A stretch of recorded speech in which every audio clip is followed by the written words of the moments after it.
I'm Meeka 6, also known as the Moroccan Angel. If this is our first encounter, I would like to say hi and welcome to my channel. If you should find my content spiritually enlightening or informative, I would like to invite you to subscribe to my channel, and please don't forget to press the like button.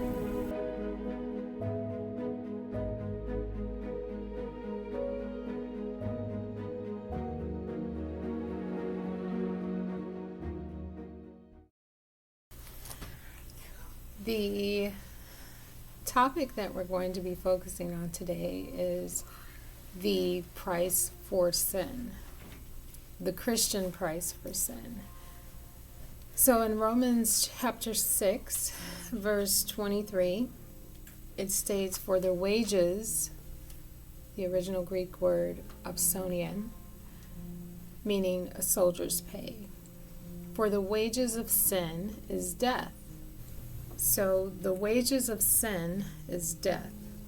Now I'm sure that you've heard professing Christians teach that this term or this word death in this particular passage references spiritual death.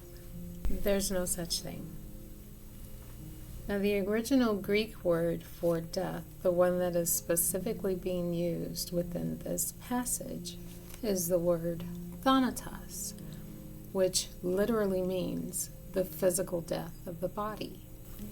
Other examples and confirmations of this within the scriptures, but not just within the scriptures, we're going to look at, in particular, the book of Romans to establish the mental framework of the author. In Romans chapter 5, verse 12, the author writes, "Wherefore, as by one man sin entered the world, and death by sin. And so death hath passed upon all men, for that all have sinned." He's stating that physical death has passed upon all men. And how do we know this?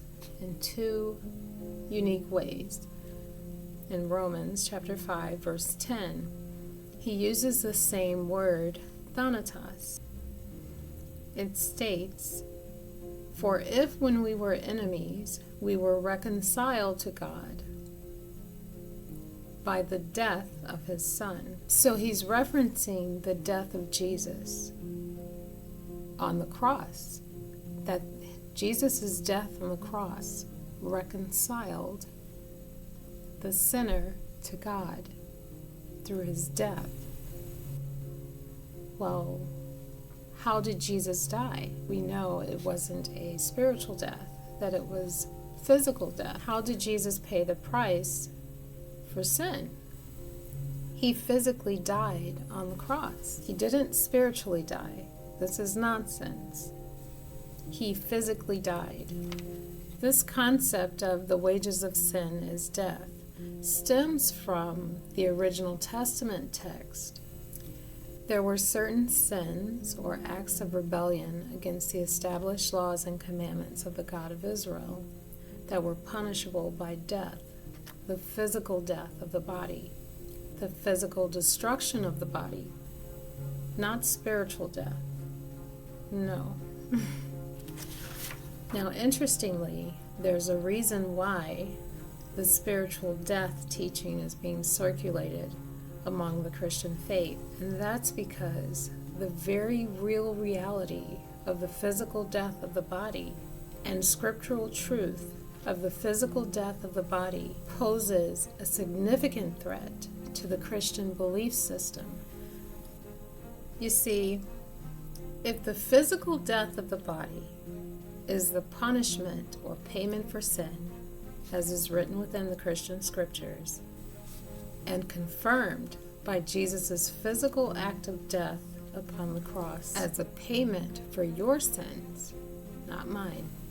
Tell me, why? Why do we still witness professing Christians who believe in Jesus' sacrifice still physically dying? Oh my. How troubling that is. The scriptures are absolutely clear The punishment for sin, the payment, is the physical death of the body. Yes, yes, it is said within the scriptures that Jesus is the one who paid the price, or paid or satisfied the punishment for sin. In particular, the professing Christian's sin. So why? Why are they still being punished through and by the physical death of the body? This is like in your face, hard, cold reality that he didn't die for your sins. You're going to die for your sins. If the wages of sin is death, the physical death of the body, you're going to pay for your own sins. Despite what man has declared, irrespective of your faith or beliefs or hopes or wishes, listen. The God of Israel has declared, listen, because he's the one that instituted death, the physical death of the body. Because that breath, that's his.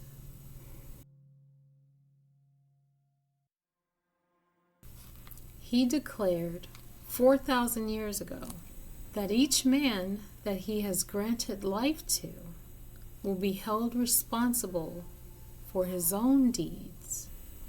In the ancient scriptures, in the original testament, the God of Israel, the Eternal One, declares, I, the Eternal One, search the heart, I examine the mind, even to give every man according to his own ways, according to the fruit of his doing. The Eternal One declared, the soul that sinneth, it shall die. No son will bear the sins of the father, no father shall bear the sins of the son. The righteousness, the righteous deeds, righteousness, Sadiq, means the keepers of the law, the just, the righteous. The righteousness of the righteous shall be upon his own head, and the wickedness of the wicked shall be upon his head. Each man will die for his own sin. This is the law. Nothing's changed. Haven't you heard? The judgments of the Eternal One are eternal. His word will not be rendered void, especially not by man.